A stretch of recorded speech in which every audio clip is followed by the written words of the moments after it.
वह झील जहां कौवे मरने के लिए आते हैं काकाभुशुंडी झील, काकाभुसांडी लेक है। ये झील उत्तराखंड के चमोली जिले में स्थित है। इसे कौवों का स्वर्ग भी कहा जाता है, क्योंकि ऐसा माना जाता है कि जब कौवे मरने वाले होते हैं तो वे इस झील के पास आते हैं। इसे काकाभुसुंडी ताल भी कहा जाता है। ये झील कौवों के लिए एक पवित्र स्थान मानी जाती है और ऐसा माना जाता है कि जब कौवे मरने वाले होते हैं तो वे इस झील के पास आते हैं और अपने प्राण त्याग देते हैं। काकाभुसुंडी झील को कौवों के लिए अंतिम विश्राम स्थल के रूप में भी जाना जाता है, जो इसकी रहस्यमय प्रतिष्ठा में योगदान देता है।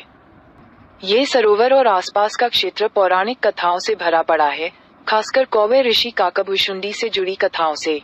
काकाभुशुंडी का दिव्य तालाब, जिसे काकाभुशुंडी ताल भी कहा जाता है, उत्तराखंड के चमोली जिले में स्थित एक पवित्र झील है। ये जोशीमठ के पास हाथी पर्वत के तल पर स्थित है और नंदा देवी बायोस्फीयर रिजर्व का हिस्सा है। इस झील का नाम रामायण काल के एक पात्र काकाभुशुंडी के नाम पर रखा गया है, जिन्होंने यहाँ कौवे का रूप धारण करके गरुड़ को रामायण कथा सुनाई थी। काकाभुशुंडी भगवान राम के प्रति अपनी भक्ति और समय को पार करने तथा विभिन्न ब्रह्मांडीय चक्रों को देखने की अपनी अद्वितीय क्षमता के लिए जाने जाते हैं। कहा जाता है कि उन्हें कौवा बनने का श्राप मिला था, जिसे उन्होंने बाद में ज्ञान और भक्ति के साथ अपनाया। वे एक महान व्यक्तित्व हैं, भगवान राम के शाश्वत भक्त हैं और उन्हें अक्सर कौवे के रूप में चित्रित किया जाता है।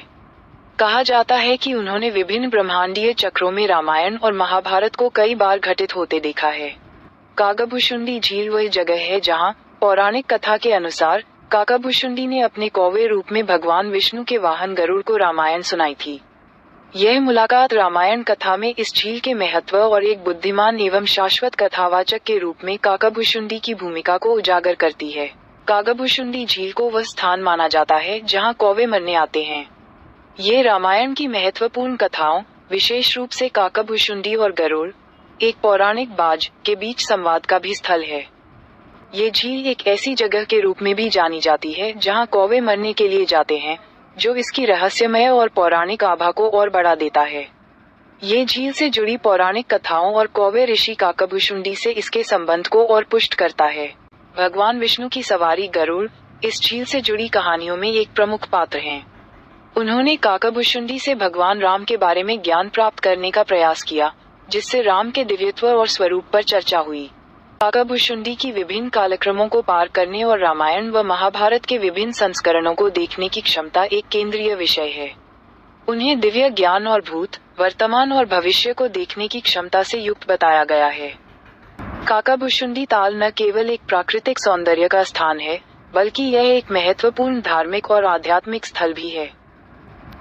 काकाभुशुंडी और काकाभुशुंडी झील से जुड़ी कहानियां हिंदू पौराणिक कथाओं में भक्ति, समय और अस्तित्व की चक्रीय प्रकृति के विषयों पर जोर देती हैं।